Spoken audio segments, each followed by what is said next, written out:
अपनात्मा, ये ज्ञान तो है यानी परम संत के लिए, ये परम संत के ऊपर लागू हैं ये सारे नियम, और हमने ला रखे नकलियां के ऊपर। लेकिन परमात्मा कबीर जी ने कहा कि झूठे गुरु के पक्ष को तजत ना लावे वार, झूठा गुरु हो तो तुरंत तुरंत त्याग दे। और सही गुरु मिलने के बाद फिर मन में आपके कोई दोष रहता है, फिर आप नाम रहित हो जाते। तो बेटा मैं पहले आ जाता, तुम फिर भी धक्के खाते। मैं इसलिए देर से आया हूं कि तुम्हारी सारी फड़क निकल ले और तुम इन सारे संतों ने टटोल लो पहले, नहीं तो फिर बात बिगड़ जाती। तो दोनों कहने लगे महाराज जी यह बात आपकी 100 की 100 सच्ची, 100%। क्योंकि आप तो एक सिंपल से आदमी और उनका बोलबाला हमने कति परख कर देख लिया, उनके पास ये शक्ति नहीं थी। फिर परमात्मा ने कहा बेटा केवल यही एक उदाहरण नहीं होना चाहिए, एक संत की पहचान इस सब एक पॉइंट से नहीं होती। संत की पहचान उसके ज्ञान से होती है। अब सुनो मैं तुम्हें ज्ञान सुनाता। परमात्मा ने उनको कई दिन तक अपने द्वारा रची हुई सृष्टि का ज्ञान दिया। तो कहने का भाव ये है कि वो जो सूखी टहनी लगाई थी कबीर परमेश्वर जी के चरणामृत से वह हरी भरी होगी थी, उस टहनी ने एक बहुत बड़े वट वृक्ष का रूप धारण कर लिया। अब वो पूरा मंगलेश्वर गांव भी वहां से खत्म हो गया, इधर उधर जाकर बस गए, क्योंकि वो एक टापू सा है और उस टापू को नर्मदा नदी ने अपना दोनों तरफ से चारों तरफ से घेर रखा है। वहां नर्मदा नदी, नर्मदा दरिया दो भागों में बंटकर आगे जाकर फिर एक होकर समुद्र में गिर जाती है। तो वहां टापू बना रखा था, वो टापू था वो मंगलेश्वर गांव। तो अब वहां कोई नहीं रहा, वहां जब टापू में वो बदल गया तो बाहर आके अपने रहने लगे। वहां अकेला वो वट वृक्ष रह गया। उस वट वृक्ष के विषय में बताया है कि लगभग 900 एकड़ में का घूम गया, फैल गया। लगभग 600 वर्ष पुराना वो वट वृक्ष आज भी विद्यमान है, जीर्ण शीर्ण हो रहा है। उसको अब लगभग 1.5, 2, 3 एकड़ में अब भी है। और वहां कबीर पंथ का एक महंत पद से ये परंपरागत वहां एक आश्रम है, उस वट वृक्ष के नीचे ही, बड़ के पेड़ के नीचे। और वो केवल महंत पदवी इसलिए रखी गई थी कि ये यादगारें, जो अद्भुत लीलाएं घटनाएं घटी हुई हैं, ये सुरक्षित रहें इस पिछली पीढ़ी तक के। कबीर परमात्मा के द्वारा की गई लीलाएं आज भी उनके अवशेष बकाया है।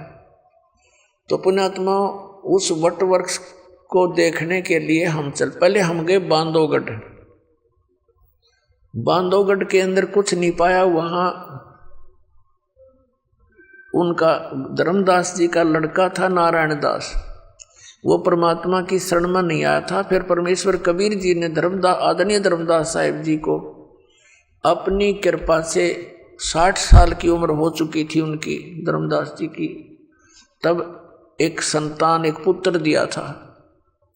उस पुत्र से उसका वंश चला था और उस पुत्र के साथ बड़ा बेटा हमेशा विरोध रखता था, उसके साथ जो है ना झगड़ा रखता था। उसने वहां से छोड़ दिया था बांधवगढ़, दूसरे छोटे लड़के ने कहीं और चला गया था, कुदरमाल वगैरह नाम बताया, MP में। तो बांधवगढ़ में वो हमारे साथ था, वो हमारा सेवक। उसने बाद में बताई दास को फिर ये बातें। तो उसने जाकर के बांधवगढ़ में जो महात्मा से दिखे थे उनसे बात करी, अलग से चर्चा की, ज्ञान गुण की बातचीत की। फिर हम वहां से चल पड़े वट वृक्ष देखने। हम वट वृक्ष पर पहुंचे तो वहां एक महंत था, अच्छी गद्दी लगा रखी, एक झूला के ऊपर बैठा वो, और एक दो उसका सेवक उसको झुला रहा था। तो उससे उसने एकांत में बात करी, हम कहीं इधर उधर अपने बैठे थे। उससे पूछा, जी सार नाम क्या है, सतनाम क्या है? वो कहने लगा, मुझे तो मालूम नहीं, मेरे मामा जी की दुकान थी, मेरे मामा जी रहा करता यहाँ पर महंत, उसकी मृत्यु होगी, मेरी तो लकड़ी की दुकान थी, मुझे यहाँ बैठा दिया, मुझे नहीं मालूम यहाँ क्या है। हाँ, इतना अवश्य है कि ये वट वृक्ष के विषय में जानता था, बाकी सार नाम के बारे में मुझे नहीं मालूम। ऐसे हुआ बांधवगढ़ में उन संतों से पूछा, उनने भी यही जवाब दिया, कोई कुछ बतावे कोई कुछ ना बतावे, ये मंत्र है ये मंत्र है। फिर हम पहुंच गए और कई स्थानों पर गए, बड़े बड़े जो कबीर पंथ के थे, तो सब जगह घूम कर हम वापस आ गए। वहां चल बच्चे देख लेंगे, परमात्मा के स्थान है, अच्छी बात है। फिर आकर के उसने बताया, कहने लगा, जी ये यात्रा मेरे लिए वरदान सिद्ध होगी। मैं कहा, भाई ऐसी क्या बात है, बताइए। कि मैं इतना नालायक और नीच व्यक्ति हूं। उसने अपनी सारी गलती मान ली कि मैंने ये सोचा था कि कबीर तो परमात्मा है ही है, कबीर जी तो इसमें कोई सकरा को नहीं, सारे प्रमाण आपने दिखाए थे। तो मेरा नो शक था कि जब कबीर जी भगवान है तो इनके पूरे मेथड से कबीर पंथ के जो साधु संत हैं वो तो गर्क पावेंगे, कति सैचुरेट पावेंगे, वो तो परिपूर्ण होंगे। मैं बोला, फिर भाई क्या देखा? अगर वो, मैं बोला, बेटा अगर वो परिपूर्ण होते तो दास ने डले ढोंड की क्या जरूरत थी? क्या जरूरत थी संघर्ष करने की?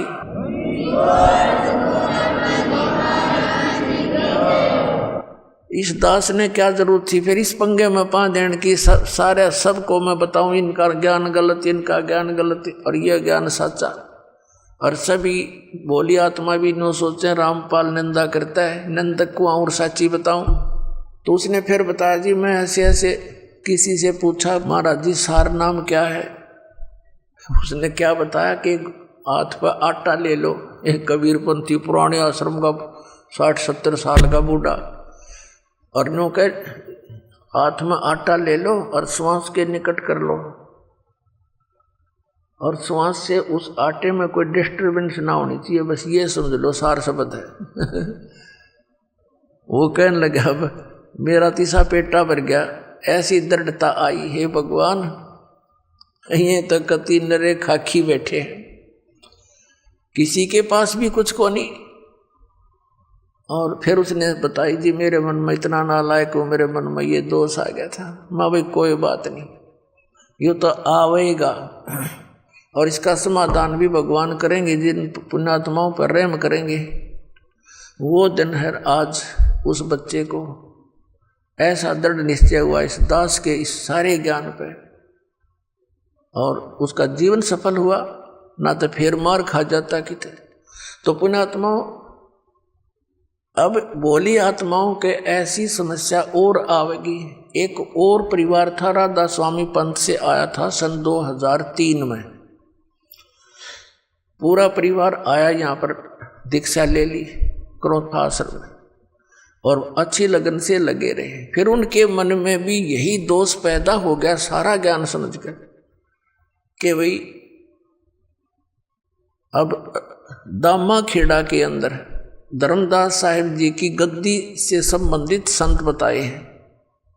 कोई सिर फिरा मिल गया उनको दामा खेड़ा के गद्दी का कोई भक्त, उसने बता दिया उनको कि पूर्ण मोक्ष चाहिए तो दामा खेड़ा गद्दी वालों से ही होगा। कबीर साहब ने उनको वरदान दे रखा है। अच्छा, उनको झाड़ा लाने का वरदान दे रखा है, कनपेड़ झाड़न का। कबीर साहब ने तेनू बता रखा, जो सच्चा नाम देगा उससे मोक्ष होगा। सतनाम तो वंश से नहीं, नाद से होगा। यानी आज तक किसी ने देख लो, नाद वाले जितने यानी वचन के शिष्य, उनसे ही हमारा पंथ उजागर हुआ है। और जिसके पास सही नाम है उसी से मोक्ष होगा, किसी पीढ़ी से। उनका वह बात पक्की जच गई। अकराम पाल तक कल 5-4 वर्ष से लगा नाम देने, और वो तो बहुत पुराना बताया। यहाँ से छोड़कर वहाँ चले गए धक्के खान। उन्होंने सतनाम प्राप्त हो चुका था। सार नाम तो मालिक ने कहा था भी थोड़ा सा और रोशनी हो लेने दे, फिर जल्दी दिया करेंगे, अभी तो थोड़ा खींच कर लेना है, समय बढ़ाना है। तो उन्हें जाकर पूछा जी हमने नाम दे दो, दामा खेड़ा पहुंच गए। वो बोले भाई ठीक है बैठो नाम देते हैं। उनने सुना दिया पूरा शब्द, अजर नाम, अमर नाम, पाताले सब सिंधु नाम, यही हंस का काम। वह देखे उनके मुंह की तरफ, वो कहने लगे जी वो सतनाम, तो सतनाम कौन सा होता? बोला ये है जो कुछ है, जो कुछ है बस यही है। अब वो वहां से तो खिसियानी बिल्ली होकर आ गए। उन्होंने फिर स्कीम बनाई, किसी से ने बताया कि वहाँ कबीर चौरा है काशी में, वहाँ परम संत पाओगे, वहाँ धक्के खाए। आखिर में वो भक्ति से हीन हो गए, यहाँ से भी गई। तो कहने का भाव ये पुण्यात्माओं, इस काल ने तो कई शिकंजे कस रखे, बहुत बंधन बांध रखे, पर अब ये सारे समाप्त करने पड़ेंगे। दास सारे समाप्त करेगा और ऐसा कर देगा इन सबको कि इनके पास खख नहीं, सबके जोड़े खाली करके दिखा दूंगा। अब देखो